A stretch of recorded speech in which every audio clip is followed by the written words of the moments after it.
Hello, welcome to Free Bible Commentary with Pastor Teacher Dr. Bob Utley. Be sure to visit Free Bible Commentary at www.freebiblecommentary.org. Now, here's Bob. Hello. Today we're going to be in Genesis 41 that deals with how Joseph got out of prison. And boy, he's really had the miseries of a time. Back in chapter 40, as you know, he thought he was going to get some help by interpreting these dreams. But as you see from chapter 41:1, it's been 2 full years since he talked to that cupbearer and baker. I'm sure he felt neglected again. Now, exactly how long he was in prison is somewhat uncertain. Back from chapter 37:2, we realize he was 17 years old when he was sold into slavery to the Ishmaelites or Midian traders. Now, he was bought by Potiphar. Exactly how long he was in Potiphar's house before the confrontation over Potiphar's wife, we're uncertain. But we learn from verse 46 of chapter 41 that he was 30 years old. So it's possible he had been in prison 13 years, subtracting from that how long he was in Potiphar's house. So it's been a long period of imprisonment, and now 2 more years since he thought the Lord was going to work it where he'd get out.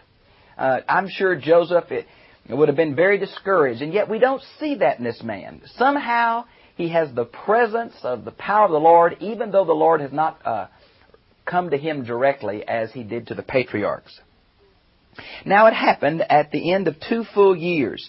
This is kind of a Hebrew idiom, if you please. It means years full of days, so probably exactly 2 full years. And you might want to see all of the circumstances back in chapter 40. You might want to read through that again. That Pharaoh. Now, Pharaoh, we're not exactly sure of the name, what it means. We think it comes from an etymology of the great house. Now, it is the general title for all of the rulers of Egypt, kind of like the Tsar in Russia or the Caesar in Rome. That same kind of idea as the Pharaoh in Egypt. Now, there's been much speculation about the particular Pharaoh this is referring to. There are 2 hints, though we can't be dogmatic about it. First of all, there was a group of what's known as shepherding kings, which were non-Egyptian and possibly Semitic, that ruled Egypt for a period of time, in particular 1730 to 1570 BC. And many have assumed it had been easier for a Semitic person to rise to the level of authority under another Semitic ruler. And so they postulate these Hyksos shepherd kings. But there's another, detail in the text, and that is there are many Egyptian loan words here. I'll point them out as we go through. But one of them is the word Nile, found in verse 1. Now, it originally means river, but it's the river. So for Egypt, it's the Nile. Now, this is a certain form of this Hebrew word for river, meaning Nile, that was only used during the 18th dynasty. And that would be 1546 to 1085. Now, that's some hints. I think to say to you that about the Hyksos kings, we have found documents throughout the period of Egyptian history that Semitic names have been raised to levels of authority, mostly in the 12th and 8th century BC. But again, it's possible that someone could have been put in place of authority in a regular native Egyptian ruler's reign. So it's very dubious, but I thought I'd point those 2 out to you. Now, notice it said, and had a dream. Now, it's interesting to me that we have an extensive amount of literature concerning the interpretation of dreams, both in Mesopotamia, Fertile Crescent, and in Egypt. And isn't it interesting that the only 2 people in the Bible who were involved in interpreting dreams are Joseph, who worked for a pagan ruler in Egypt, and Daniel, who worked for a pagan ruler in Mesopotamia, Fertile Crescent, Babylon in particular. Now, I think that's interesting. I also get kind of tickled that Joseph had these dreams when he was a boy, and his daddy interpreted them, and then suddenly he got the gift of interpretation, and how he makes himself known is the gift of interpreting dreams. And that's what caused him the miseries with his brothers and family in the first place. And so here we have Pharaoh having a dream, and behold, he was standing on the river, the Nile. And lo, the Nile, there came up 7 cows. Now, cows are very important. It's interesting to note that in Palestine, sheep were very important, but in Egypt, cows were very important. Cows, we learned from Plutarch, a Roman historian, and an early church father, Clement of Alexandria, that cows were a symbol of agricultural prosperity, kind of the earth goddess, or god, if you please. And so I think it's significant that cows are the one that's in this dream to symbolize agricultural prosperity. Okay? And then it says, and fat, and they grazed in the marsh grass. Now this marsh grass is also an Egyptian loan word. It's very common for the cattle along the Nile River to go out into the river, deep in the water, and eat the reeds, be papyrus reeds or marsh reeds that grew there. For probably 3 reasons. Number 1, it was cool in the water. Number 2, it kept the insects off of them. And number 3, there was luscious growth in these marshy areas. And so it fits right in with the history and cultural context of Egypt. And behold, 7 other cows came up after them from the Nile. They were ugly and gaunt. The word here is the root for evil. And they stood by the other cows on the bank or the lip of the Nile. Now, somebody is very familiar with Egyptian customs and idioms, because the lip of the Nile is an idiomatic Egyptian way of saying at the brink or the bank of the Nile. And here it is in the text of the dream. And the ugly and gaunt cows ate up the 7 sleek fat cows. Then Pharaoh awoke. And he fell asleep and dreamed a second time, and behold, 7 ears of grain. Egypt is known for its grain production, and quite often the idea of 7 ears was common in Egypt. Came up on a single stalk, plump and good, and behold, 7 ears thin and scorched by the east wind. Now, this east wind is interesting. In Hebrew, and referring to Palestine, it would be the sirocco, the southeast wind. In Egypt, the same kind of desert wind has a different name. It's called the, I guess it's Chamsin, Cassin, or Cassin. It comes more from the southeast, a little different direction. Now, there was names in both Egyptian and Palestine for the major direction, north, south, east, and west, but these quartering winds were sometimes known by their major direction. And so here we have this desert wind. There's been a lot of studies. You can see it in your many of your geography books or, that kind of thing. When this wind comes, the temperature rises immediately. I mean by several tens of degrees, and everything green withers. That's the idea here. Then the thin ears swallowed up the 7 plump and full ears, and Pharaoh awoke, and behold, it was a dream. Now it came about in the morning that his spirit, his ruah, was troubled. He couldn't get any peace about this, because they believed that dreams, of course, were a sign from the gods, as we have seen earlier in Genesis, that the Hebrews also believed that. And he sent and called for the magicians of Egypt and all the wise men. Now these magicians, of course, another Egyptian loan word, this basically comes from the root to engrave. Now, apparently, these were those men who knew how to read and write. And, of course, we're talking about hieroglyphics, Egyptian hieroglyphics. They were able to interpret this vast amount of literature on the occult and dreams and magic and potions and divination. And so that's the kind of men it's referring to. It's interesting for me to note that this same word often refers not only to magicians or priest soothsayers, in Egypt, but also in Babylon and Persia. Let me give you a few references. Some other references in Egypt would be, of course, Pharaoh and Moses' confrontation. Example, Exodus 7:11, and also referred to in Isaiah 19, verse 11 and 12. That's in Egypt. Now, this is Babylon. Isaiah 44:25, Jeremiah 50:35, and Jeremiah 51:57. Now, this is not the same as the Magi and Daniel, different word, although I think it's the same group of people, same kind of group of people. And then in Persia, we find this same word used for the magicians or wise men there in Esther 1:13 and Esther 6:13. So it's a very common loan word throughout the 2 river valleys that encompass the ancient civilizations in the Near East. And all its wise men. It'd be counselors, okay? And Pharaoh told him his dreams, but there was no one who could interpret them to Pharaoh. These guys are a little more honest than Nebuchadnezzar's, and Nebuchadnezzar must have known it, because Nebuchadnezzar said, I'm not going to tell you the dream because you'll just make up something. You tell me what I dreamed. So Nebuchadnezzar was more nervous about his wise men. Apparently this Pharaoh trusted them, and they were apparently honest at least when they said, we don't know, Pharaoh. And that's surprising because the dream seems to be relatively almost self-explanatory. But anyway, it's God working here, of course. Then the chief cupbearer spoke to Pharaoh, saying, I would make mention today of my own offenses. Now this goes back to chapter 40, verse 1, where he was thrown in jail along with the cupbearer and also the baker. And then Joseph interpreted their dreams, and one was hanged and one was put back in the place of authority. Now he told Joseph he'd help him, but he had forgotten now these 2 years. Pharaoh was furious with his servants and put me in confinement in the house of the captain of the bodyguard, both me and the chief baker. Now, this refers to what happened back in the early parts of chapter 40. And we had a dream on the same night.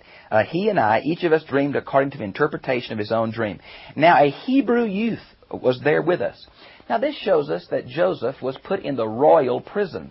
And apparently Potiphar was in charge of the royal prison. Now, we're not exactly sure all that's involved in that, but it was a prison for the very elite and wealthy and political prisoners. Why he didn't just kill Joseph, we don't know, except God certainly was involved. Now, notice it says a Hebrew. We believe the etymology of the term Hebrew means one from beyond the river. Now, it could refer to beyond the Euphrates, or it could later refer to beyond the Jordan. It depends on which group of these Semitic people you're talking about. It's also in some of the ancient Egyptian documents, we have found a reference, particularly at the Tel El Armana, which is one of the archaeological sites, of a group of people called the Hebrew. You spell it H-A-B-I-R-U. And we think that is the same as the Semitic stock, which we get the idea of Hebrew from. A servant of the captain of the bodyguard, and related them to him, and he interpreted our dreams to us. Each one he interpreted according to his own dream, and it came about just as he interpreted for us. So it happened. He restored me to my office, and he hanged me. Well, I tell you what, the chief cupbearer is saying this in kind of a third person because he really doesn't want to remind Pharaoh about that difficult period in their relationship 2 years earlier. So he kind of brings it up in an abstract way. But anyway, Pharaoh was glad he brought it up. Then Pharaoh sent and called for Joseph, and they hurriedly, the root here is to run, brought him out of the dungeon. Now, the dungeon here is another loan word from Egyptian. It seems to be something of the etymology of in a circle. Some of the Egyptologists tell us that this may have been that the royal prisoners were kept inside of the forts. And maybe that's true, we're just not certain. And when he had shaved himself and changed his clothes. It's interesting how much this fits into Egyptian life. As the Hebrews never shaved their beard as a sign of respect for God, the Egyptians did quite the opposite. Not only the priests, but sometimes larger parts of the population. For instance, when Joseph got shaved here, they didn't just shave his face. They shaved his head. They shaved all of his body. Croak. And it was something of the idea of Pharaoh being a god himself, son of Ra, the sun god. And somehow this cleanliness was very important in the presence of Pharaoh. So they shaved him, they washed him, they put on a brand new set of clothes and brought him. The Hebrew word is to wrap. It was a wrap kind of thing. And brought him to Pharaoh. And Pharaoh said to Joseph, I had a dream, but no one can interpret it. And I have heard it said about you that when you hear a dream, you can interpret it. Now, verse 16 is very significant, I think, to the character of Joseph. He says, now Pharaoh, it's not me. It's the Elohim. It's the God of my fathers. I think it's significant that both Daniel and Joseph, who interpret dreams, always attribute the power not to knowing magic text or reading magic potents or doing things like the other wise men at court, but they attribute it to God, which makes a real impact on the monarchs to which they interpret to. It is not in me. The Elohim will give Pharaoh a favorable answer. You might want to see verse 25 in connection with that. God is the one who's going to do this. In nature caused the famine, and God's the one who wants to tell you. So Pharaoh spoke to Joseph. In my dream, behold, I was standing on the bank of the Nile. Now, I want to say a word to you that by the way, Daniel's same disclaimer is found in Daniel 2:27 through 30. Now, verses 17 through 24 is a recounting of the dream that Pharaoh has already told once to his own wise men. And there is some slight variations. Those people who have a propensity toward looking for literary sources sometimes jump on this. But I want to tell you what. Isn't it just the normal way that you would tell a dream slightly different? You'd embellish certain elements, leave out certain elements after telling it a second time? This, to me, just smacks of the historicity of the account. It's just slightly different, but enough to show its reality, I think. So you can read verses 17 through 24. We've already dealt with that before. Now, verse 25. Now Joseph said to Pharaoh, Pharaoh's dreams are one and the same. He had two dreams, and Joseph said they're to be combined. They're expressing the same thought and the same truth. God has told Pharaoh, again, notice the theocentric focus of Joseph. Not only did God give the dream, God interprets the dream, God controls history. Now, speaking to a polytheist, of course, as Pharaoh and his court magicians were, this was a significant witness. It's my personal belief that even the plagues that come later on Egypt, God took so long, almost 18 months, to do those plagues, because I think he was witnessing to the Egyptians about who he was. Matter of fact, I think the mixed multitude that comes out of the Exodus, many of them were Egyptians who believed in God and followed the Hebrews out. But that's another story. What he was about to do. The 7 good cows, or 7 years. It's been extremely interesting to me in my study of this account that the 7-year cycles are very common in Near Eastern literature. We even have specific mention of them in these particular Near Eastern texts that we have found archaeologically. They kind of believed in 7-year cycles of bust and boon, if you please. And so it fits right in with the culture of the day. And the 7 good ears are 7 years, and the dreams are one and the same. And the 7 lean and ugly cows came up after them, are the 7 years, and the 7 thin ears, scorched by the east wind, shall be 7 years of famine. Now, we don't know a whole lot about famine on the Nile, because the Nile overflows its bank every year, and that's where the fertility comes from. In Palestine, it's, of course, the rainy season where fertility comes from, but in Egypt, it's the Nile overflowing. We learn from some historical documents of a terrible plague that occurred around the 1050 A.D., in which the upper White Nile lost its river channel and spread itself out in the marsh and got kind of lost over a wild area. And it caused such severe famine in Lower Egypt, or Egypt where Cairo is, Memphis is, that people started eating one another and the animals that died. So we see this is not totally unhistorical in the sense of a famine that comes on a place like Egypt. And I think that's important. We see that God often uses natural means with supernatural timing. Then notice, if you would, where it says, and after this 7 years of famine will come, and all the abundance will be forgotten. The 7 years of famine are going to cause them to forget the bumper crops that are going to occur for 7 years. Notice this is not God's judgment, but just the natural occurrences that happen in nature. Although this natural occurrence has a supernatural purpose in the raising of Joseph, in the saving of Jacob and his family, and certainly refers to the prophecy given to Abraham back in chapter 15, verses 13 through 16. And so the abundance will be known in the land because of the subsequent famine. So Joseph here kind of interprets the dream, and apparently it's pleasing to Joseph and the other dream interpreters. He also gives Pharaoh some advice and says, you ought to find somebody very smart and let them collect some of the food and put it in storehouses. When the famine comes, they can distribute it, and it'll save the land of Egypt. Now, in verse 34, it says, exact a fifth. Now, notice in your Bible, I'm using the New American Standard Bible, of the produce of the land, of the produce in italics. That means it's not in the Hebrew text. Now, it's supplied by the translators because they assume that's what they mean. And that would mean that they were going to take a 20% taxation. Now, we have that recorded in Egyptian documents that the crown did take 20%. But another possibility is that they divide the land into 5 different districts and maybe have several storehouses for every different district. Which it is, we're uncertain. That makes much difference anyway. In verse 37, now the proposal seemed good to Pharaoh and to all his servants. Joseph had presented himself in such a way that did not offend the other wise men who couldn't interpret the dream. He didn't do it arrogantly or a put down on their gods, although he affirmed his own belief in the one God.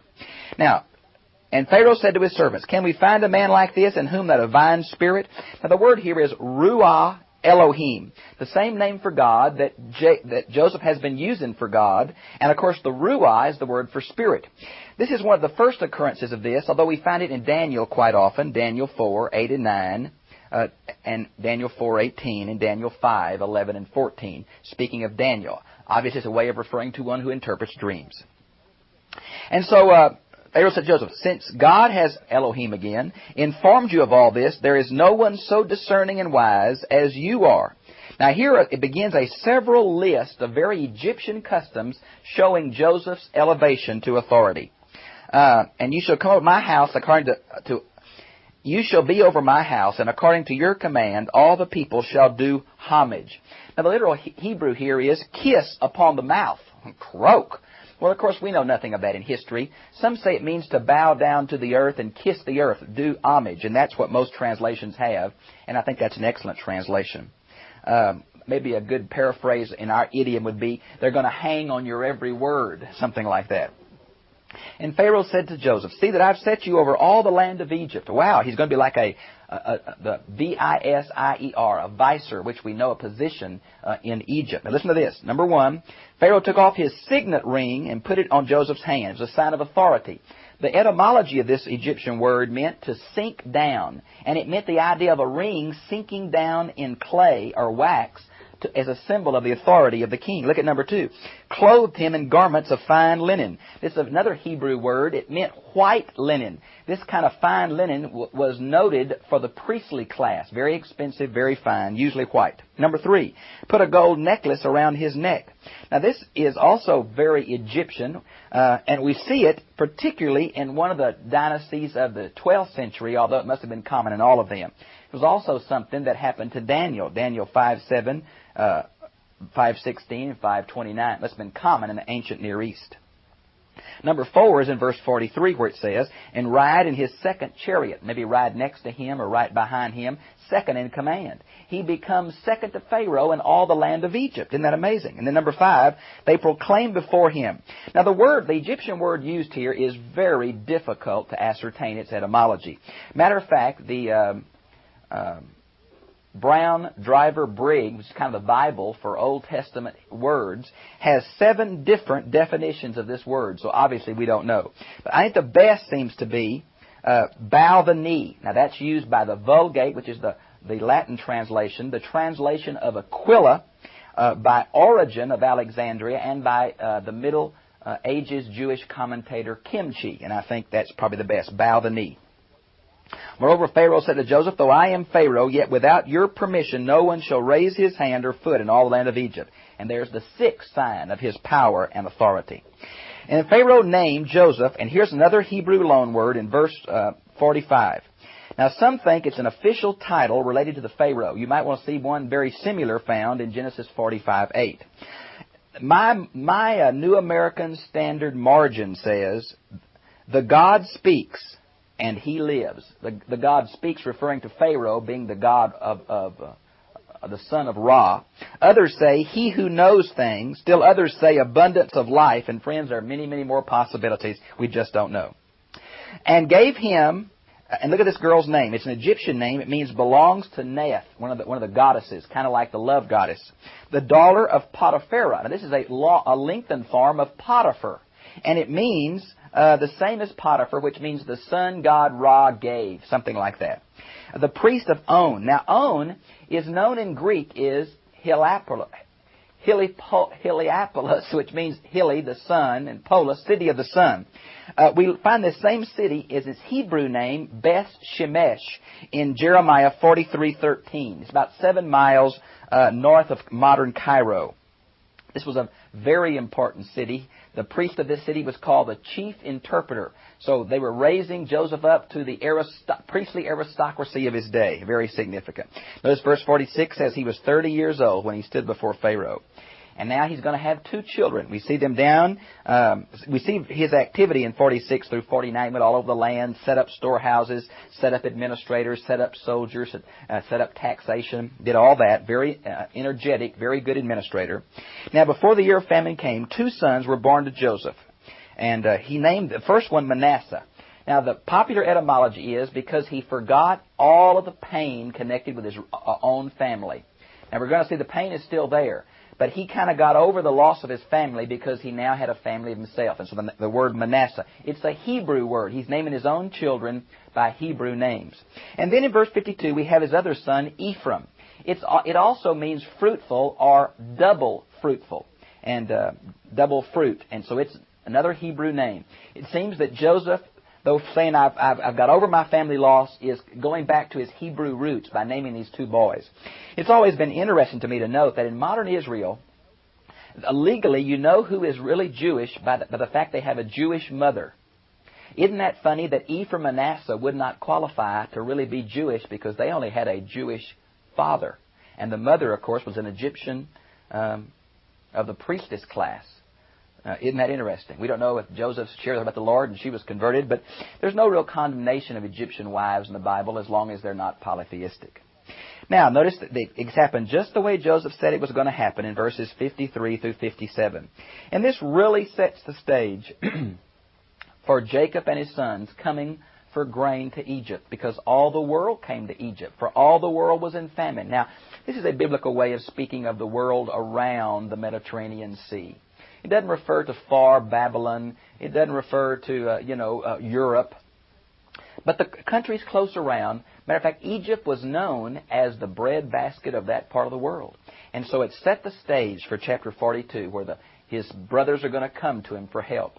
Really, all those early dreams that Joseph had are going to be fulfilled, as Joseph has been elevated to second in command over all of Egypt in a very important position, the lives of many, many people depend on him. And I think you see the hand of God so evidently in all of this.